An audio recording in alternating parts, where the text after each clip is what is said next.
দেখার পরে হাজারবার টেকনিকের পরে कल सुबह पनवेल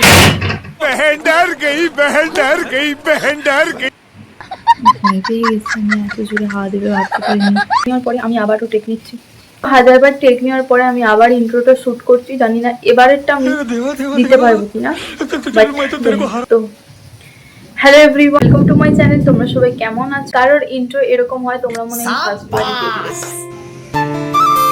কত সুন্দর লাগছে, ঝড় উঠবে দেখে মনে। তো ওই ডেডিকেশনের জন্যই শর্ট ভিডিও বানাবো। তার জন্য আমি দেখো আমি এই শাড়িটা পরবো, তার সাথে ব্লাউজটা। তো আরেকটা জিনিস দেখাচ্ছি, এটা অনেক দিনের, মানে এই লেহেঙ্গাটা আমি আগে পরেছি বাট খুব বেশিবার পরিনি।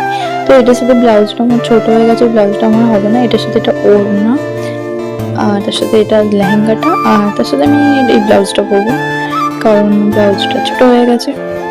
কারণ অনেক দিনের, এটা অনেক দিনের। তো এগুলো পরে আমি এখন শ্যুট করবো।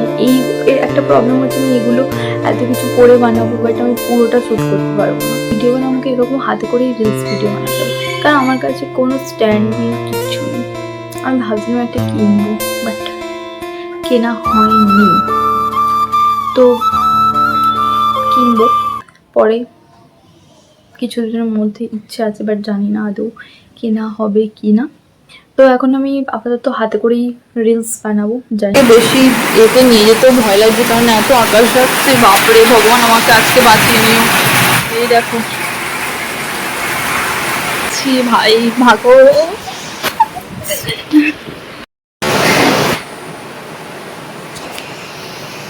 তো আমি ছুটেই একদম এসেছি, কারণ আমার বিশাল ভয় লাগছে। এমনিতেই তো এখন যে আকাশ যাচ্ছে তার উপর এই দেখো লেহেঙ্গাটা আমি পরে নিয়েছি, আর কতটা সুন্দর লাগছে খালি দেখো, জাস্ট দারুণ লাগছে। এতদিন পরে এই লেহেঙ্গাটা পরে আমার সত্যি বলছি খুব ভালো লাগছে, মানে অনেক দিন আমি এটা পরিনি। আর তার সাথে আমি এই ব্লাউজটা পরে নিয়েছি, আর ব্লাউজটা আমাকে একটু চেঞ্জ করতে হলো কারণ ওই ব্লাউজটা একটু প্রবলেম হচ্ছিলো। তো আমি এর সাথে এই ব্লাউজটাই পরে নিয়েছি। আর এটা দেখো কত সুন্দর। আমার না নিজের কাঁদতে ইচ্ছা করছে। আমি ভিডিওটা অনই করিনি, ভিডিওটা অন না করেই বকে যাচ্ছি।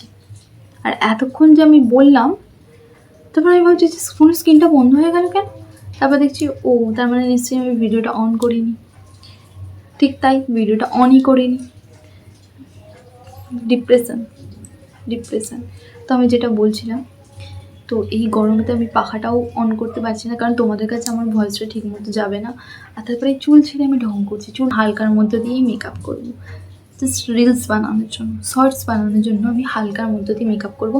তোমরা যদি কেউ শর্টস বানানোর জন্য মেকআপ হালকার মধ্যে করতে চাও তো আমার ভিডিওটা অবশ্যই দেখো। ফালতু বললাম, কেউ কেনই দেখবে আমার ভিডিও। আর একটা কথা, সবাই হয়তো ভাবে আমি ব্যাগে মেকআপ রেখেছি, কিন্তু না, মেকআপ ব্যাগে রাখিনি। আমি যেতাম এক জায়গায়, আজকে আমি যেতে পারিনি। এই দেখো, এইটা হচ্ছে আমার ক্যামেরা স্ট্যান্ড বলতে পারো। আমি এই জায়গাতে রেখে দিচ্ছি ক্যামেরাটাকে। তো এরকমভাবেই আমি আজকে শ্যুটটা করব। তো আমি ভালো একটা ক্যামেরা রাখার জায়গা পেয়েছি। এই দেখো, এটা এরকমভাবে জাস্ট রেখে দিচ্ছি, ফোনটা পড়লেই হয়ে গেল। তো যাই হোক, আমি একটা ক্যামেরা সেট করার ভালো জায়গা পেয়েছি। কেউ মনে ভাবতেই পারবে না যে এরকম জায়গাতেও কেউ ক্যামেরা সেট করতে পারে। জাস্ট নর্মালি মেকআপ করছি, জাস্ট নর্মালি। কেউ ভালো নয় গো, এই দুনিয়াতে কেউ ভালো নয়, সবাই ধোঁকেবাজ। শুনতে হয় এই একটা জিনিসকে। তোমরা হয়তো ভাবে আমার চোখ সাদা হয়ে গেছে, কিন্তু না, আমার মুখে কোত্থেকে একটা আলোর ফোকাসটা পড়ছে।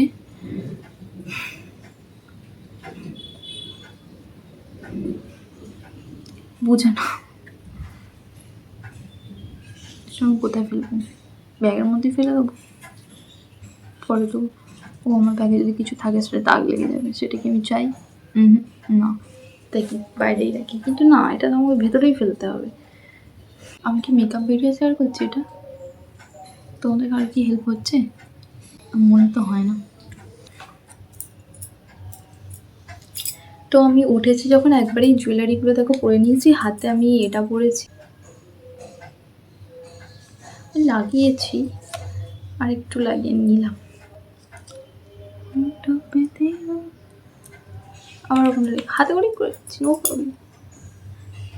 যখন যেটা কাছে থাকবে তখন সেটা দিয়ে করে নিতে হবে। কী করবো আমি আবার উঠতেও, কে উঠবে আবার? আরে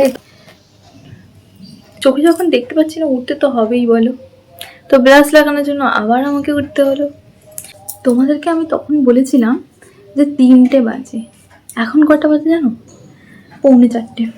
আমার বাড়িতে রেডি হতে এতক্ষণ সময় লেগে গেল, তাহলে তুমি বলো এখন আমি রিলস বানাবো কতক্ষণ সময় লাগবে জানি না। একটা জিনিস দেখলে পাগলে যাবে আমার ঘরের অবস্থাটা। আমাকে এই সব এখন এগুলোর পরে গুছোতে হবে, আমার তো মাথাই খারাপ হয়ে যাচ্ছে। আমাকে শর্টস ভিডিও বানানোর ছিল। আগের দিন আমার ঘাড়ে খুব ব্যথা লাগছিল, ওখান থেকে মাথা ব্যথা করছিল, যার কারণে আমি ঘুমোতে পর্যন্ত পারিনি ঠিকভাবে। তো আজকে এক কাছে করে এইরকম করে ঘাড় ঘুরিয়ে ভিডিও করতে করতে আমার ঘাড়েই ব্যথা হয়ে গেছে। তো এতক্ষণ ধরে আমি গুছোচ্ছিলাম, তাও গুছানো সব কমপ্লিট হয়নি। যতটুকু পেরেছি আমি গুছিয়েছি, বাকিটা পরে করবো, কারণ দুপুর থেকে আমি একটুকু রেস্ট নিই। তো আমি একটু রেস্ট নিচ্ছিলাম। মেকআপটা দেখো তুলিনি এখনও, কারণ খুব গরম লাগছিল আর খুব ঘাড়েও লাগছিল, তাই জন্য একটু শুয়ে পড়েছিলাম। তবে মেকআপটা তুলবো, তার আগে ঘরটা ঝাড় দিয়ে নিই। তো আমার ঝাড় দেওয়া কমপ্লিট। এবার আমি তো মুখ তো ধুয়ে নিয়েছি, এবার সন্ধ্যে দেবো। এতক্ষণে মেকআপটা তুলতে পেরেছি। যারা ভাবো যে ব্লগ করা সহজ, তারা আমাদের মতো ছোটো ক্রিয়েটার হোক বড় ক্রিয়েটার যারাই হোক না, কারণ ব্লগ করা কিন্তু অতটা সহজ না। এই ধরো সকাল থেকে আমি সংসারের যে সমস্ত কাজ আছে সব কিছু করার পর দুপুরবেলা খেয়ে দিয়ে এসে যে টাইমটুকু আমি আমার রেস্ট পাই, সেই টাইমটুকু আমি আমার নিজের তোমাদের সাথে কেমন লাগলো অবশ্যই জানিও। ভিডিওটা ভালো লেগে থাকলে অবশ্যই একটা লাইক করে দেওয়া, চ্যানেলটা অবশ্যই সাবস্ক্রাইব করে নেয় এরকম পাগলামি আরও দেখার জন্য। তো নেক্সট আবার দেখা হচ্ছে আমার ফাইনাল লুক। তো কেমন লাগছে বলো। আর দেখো, কে বললো আমি মেকআপ করতে পারি না? দেখাছো ওই কটা জিনিস দিয়ে আমি কি সুন্দর মেকআপ করেছি, গালটা কত লাল লাল লাগছে।